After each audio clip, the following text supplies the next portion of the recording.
සුබ දවසක් ඔයාට. තේ බොන වෙලාවට ඉක්මනින් පහසුවෙන් හදාගන්න පුළුවන් රසවත් කෑමක් හදාගමුද? මම අද හදන්නේ හිතුන ගමන් හදාගන්න පුළුවන් චිකන් රොටියක්. මේ චිකන් රොටිය හදාගන්න පිටි අනාන වද වෙන්න දෙයක් නැහැ. එහෙනම් අපි බලමු කොහොමද මේක හදාගන්නේ කියලා.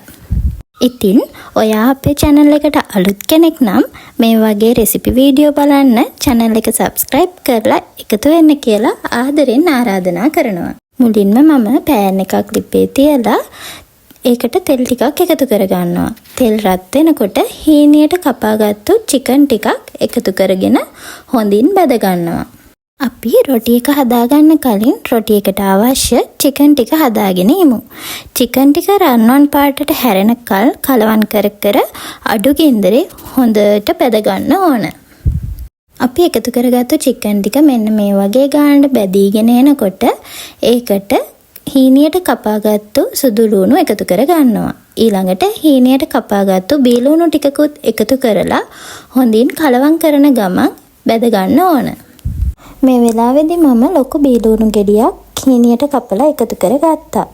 ඊළඟට බීලුණු සුදු ලුණු chicken ටික හොඳට ටෙම්පරාදු වේගෙන එනකොට ගෝවා ටිකක් හීනියට කපලා එකතු කරගන්නවා.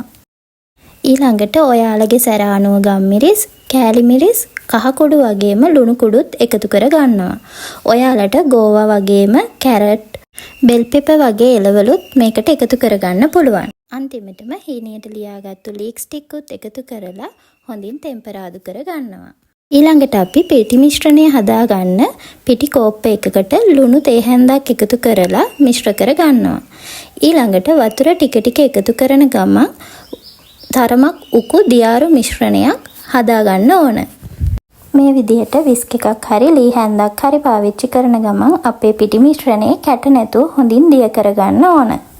ඔයාලා කැමති නම් පිටි මිශ්‍රණය බ්ලෙන්ඩර් එකක් පාවිච්චි කරලා වුණත් මේ විදියට හදාගන්න පුළුවන්. ඊළඟට පෑන් එකක තෙල් ගාලා අපේ පිටි මිශ්‍රණයෙන් ටික ටික එකතු කරන ගමන් මේ විදියට හදාගන්න ඕන. මේ රොටි එක අපි හදාගන්න ඕන හරිම අඩු කින්දරේ. ඒ වගේම දෙපැත්ත පෙරලන ගමන් රොටි එක හොඳට පුච්ච ගන්න ඕන. මේ විදියට පිටි බැටර් එකෙන් ටික ටික එකතු කරන ගමන් මේ රොටි ටික එකින් එක හදාගන්න ඕන. ඊළඟට අපි chicken රොටි ටික හදාගමු. මේ විදියට එක රොටි එකට chicken ටික එකතු කරලා මෙන්න මේ විදියට වීඩියෝ එකේ පෙන්නන ආකාරයට නමා ගන්න පුළුවන්.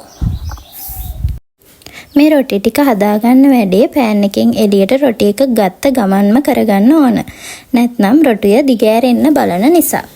මේ විදියට ඔක්කොම රොටි ටික හදලා පැත්තකින් තියාගන්න ඕන.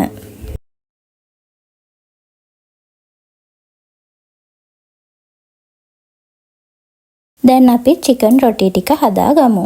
මුලින්ම පෑන් එකකට තෙල් ටිකක් එකතු කරලා අපි හදාගත්තු chicken රොටි ටික එකින් එකට පෑන් එකේ තියාගන්නවා.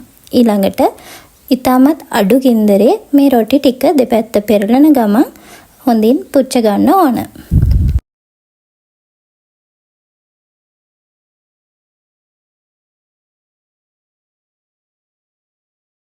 මෙන්න මේ වගේ ගානට රොටි ටික ඔක්කොම හොඳට පිච්චුණයින් පස්සේ අපි රොටි ටික අයින් කර ගන්නවා. ඔයාලත් මේ විදියට chicken රොටි හදලා බලන්නකෝ. ඔයාලට මේකට chicken වෙනුවට beef, මාළු වුණත් පාවිච්චි කරන්න පුළුවන්. ඉතින් එහෙනම් වීඩියෝ එක ගැන ඔයාගේ අදහස් කමෙන්ට් කරන්න අමතක කරන්න එපා. ඒ වගේම වීඩියෝ එක හොඳයි නම් ඔයාලගේ යාළුවන්ටත් බලන්න share කරන්න. ඒ වගේම channel එක subscribe කරලා මාත් එක්ක එකතු වෙන්න කියලා ආදරෙන් ආරාධනා කරනවා. වගේම වීඩියෝ එකත් එක්ක එකතු වෙලා හිටපු ඔයාට බොහොමත්ම ස්තුතියි.